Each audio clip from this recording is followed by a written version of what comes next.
Well, I hope you've been enjoying this course so far. But if you've been finding it a little challenging, a little confusing, then better hang on to the armrests and strap up because we're now about to go right off the deep end into the mystic. We're going to be talking about pagan philosophy and Gnosticism, and there's some pretty weird and strange stuff here. But it's important because it forms the background against which Christian philosophy began to be developed.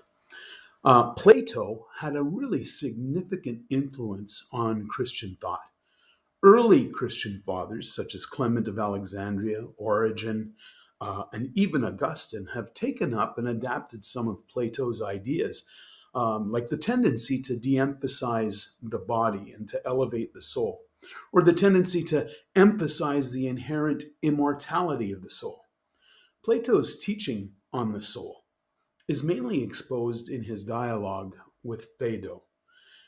He considered the soul as a divine spark. Now, that's a word we're going to have to remember through today's talks. The spark, which is never really comfortable in the body. You'll remember that for Plato, the body in the physical world was just less than that great eternal world of the forms. And so the spark is released from the body at death. In fact, you might remember that he went so far as to say that the body is a grave, a play on the Greek word soma, body, and sema, grave. Now, in your notes, you'll see a timeline here that gives us a sense of the development of Platonic thought toward an increasing polarity between the evil material world and the pure world of the divine. And what I'd like you to do is just take a moment to pause the video and take a look at this table. You don't have to get all the details into your head, but it'll give you a sense of how things progressed up until the time of Neoplatonism, which is what Augustine is mainly interacting with, as we'll see later. But we're going to start, after you've looked at this table, with Gnosticism. Gnosticism, I would say, is Christianity's first real aberration. In Christianity, there have really been two significant legacies of these Platonic developments that you've just been looking at in the table. One of them was its effect on Christian apologetics, and we'll address that shortly in another video. The other was the rise of Gnosticism. Now, Gnosticism is a modern term, not an ancient term, and it's one that's used for a religious and philosophical movement that originated in the 1st or 2nd century AD and was especially strong in the 2nd and 3rd centuries. It was considered heretical by both the majority of Christians at that time, as well as the majority of Platonic philosophical traditions. The term doesn't refer to a single monolithic movement, but to a variety of groups that developed over time and that combined Christian and Platonic ideas and emphasized a claim to a special kind of gnosis, or knowledge. That's what the Greek word means. Thus the term Gnostics and Gnosticism. Although the origins of Gnostic thought are controversial, many of the basic themes and terms are undoubtedly linked back to Platonism. This did not necessarily mean that the early Gnostics took these ideas directly from Greek thinkers or schools, rather than coming from emerging Jewish and Christian thought, which had long sought to integrate the concepts of Plato. Any attempt to separate the Greek and Jewish elements in this synthesis is doomed to failure. It's a mashup of all these things and more, and it moves in several different incarnations. But we can make some generalizations about late Gnosticism, the Gnosticism of the 2nd and 3rd centuries, where we find many Platonic themes. First of all, the term Gnostic itself derives from Platonism, but not in a religious or esoteric sense as the Gnostics used it. Rather, for Plato, it suggested knowledge in the sense of talent or ability. Over time, however, Christians and other groups have adopted that word gnosis as their own, for their own needs. Sometimes, for instance, Paul's use of the word wisdom as something revealed by the Spirit, for instance, in 1 Corinthians chapters 1 and 2. This kind of wisdom can be interpreted to sound almost Gnostic, as though it's a deep esoteric knowledge. But essentially, for Gnostic groups, it refers to a mystical, an esoteric, hidden knowledge, something that's hidden from the uninitiated but made known to converts. You should think of something a little bit like the Masons with their secret handshakes and their signals, you know. Secondly, the idea of the demiurge also comes from Platonism. You'll remember when we talked about the artisan that is the shaper of the chaos of the physical world. But the demiurge in Gnosticism has radically changed. In the Platonic tradition, the demiurge was a benevolent being seeking to create the best possible world out of the chaos of the eternal physical material that was here. The Gnostics, though, saw the demiurge as a fallen, a flawed entity responsible for a defective material creation.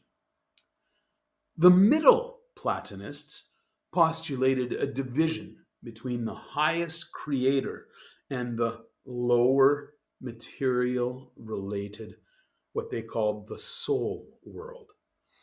According to Middle Platonism, there was an unshakable first God, a nous, or spirit, the one they called it, or the good, and derived from him is a world soul, or demiurge, which is in motion and therefore inferior to this first unshakable God.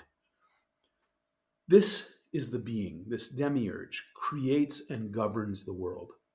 This is very reminiscent then of the Gnostic vision of the world, in which the material universe was not created by the highest God, but was created by an ignorant deity of lesser importance, and also often called the demiurge.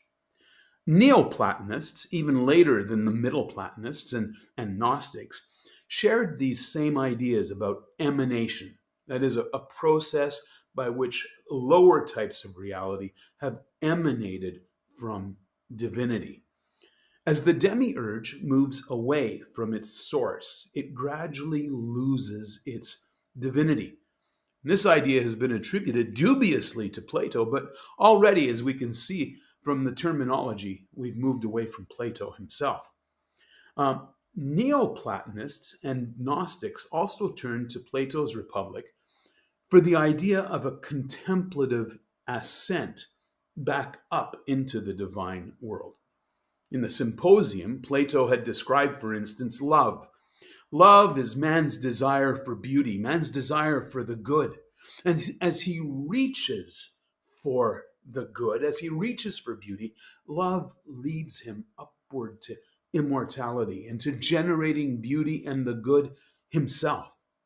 Well, the Gnostic idea of ascent represents a shift from a discursive, thoughtful knowledge to a more contemplative, intuitive, if you will, mystical or esoteric knowledge as the soul ascends through increasingly higher levels toward the divine.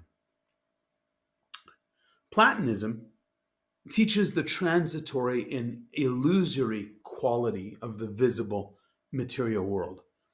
Although this concept is fundamental to Christianity, it had a special force in Gnostic systems, which so often taught the need to free oneself from illusion. This lesson has been often taught in metaphors of sleep and waking. When it accepts the material world as real, the soul is asleep in a sleep state from which the Redeemer awakens him. This idea is supported by many passages in the New Testament in which sleep also plays an important symbolic role. Another term that was borrowed from Plato is the word hypostasis. It's a really important word in the discussion of the Trinity, and it signifies the underlying reality or substance of something. Now, this had one meaning in Gnosticism and another in emerging Christian orthodoxy. In fact, in contemporary debate, this dependency on Platonic thought has often been criticized by some as corrupting the Nicene theology of the Trinity and Chalcedonian Christology by importing Greek ideas into what is essentially a Hebraic worldview. But nevertheless, Chalcedon and Nicene offer us really, I believe, the essence of Christian orthodoxy. Another dimension that's interesting is the process of translating the Bible that took place. As early as the 3rd century BC, Jews had access to their scriptures in Greek in a version of the Bible called the Septuagint, which became immensely popular. While reading the sacred text, they found words and concepts which had a particular resonance within contemporary philosophy and the Platonic frame, including words like gnosis itself. For Philo, who lived between 20 BC and 50 AD, a major Jewish philosopher situated in Alexandria, just the largest center of learning in the ancient world. For Philo, it was both easy and tempting to assimilate the biblical stories to Greek philosophical interpretations. So in Genesis 1, Philo read that God made man in the image of God, ikona theou, which justified a whole Platonic reconstruction of creation.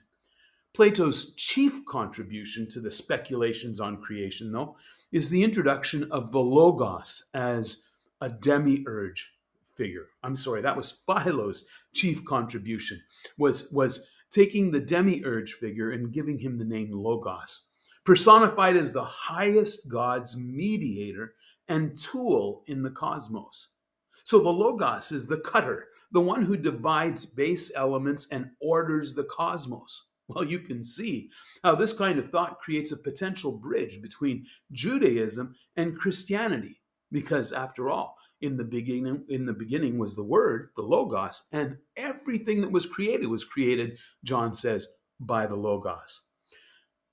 The translations of the Septuagint also open the way to imagine other divine beings.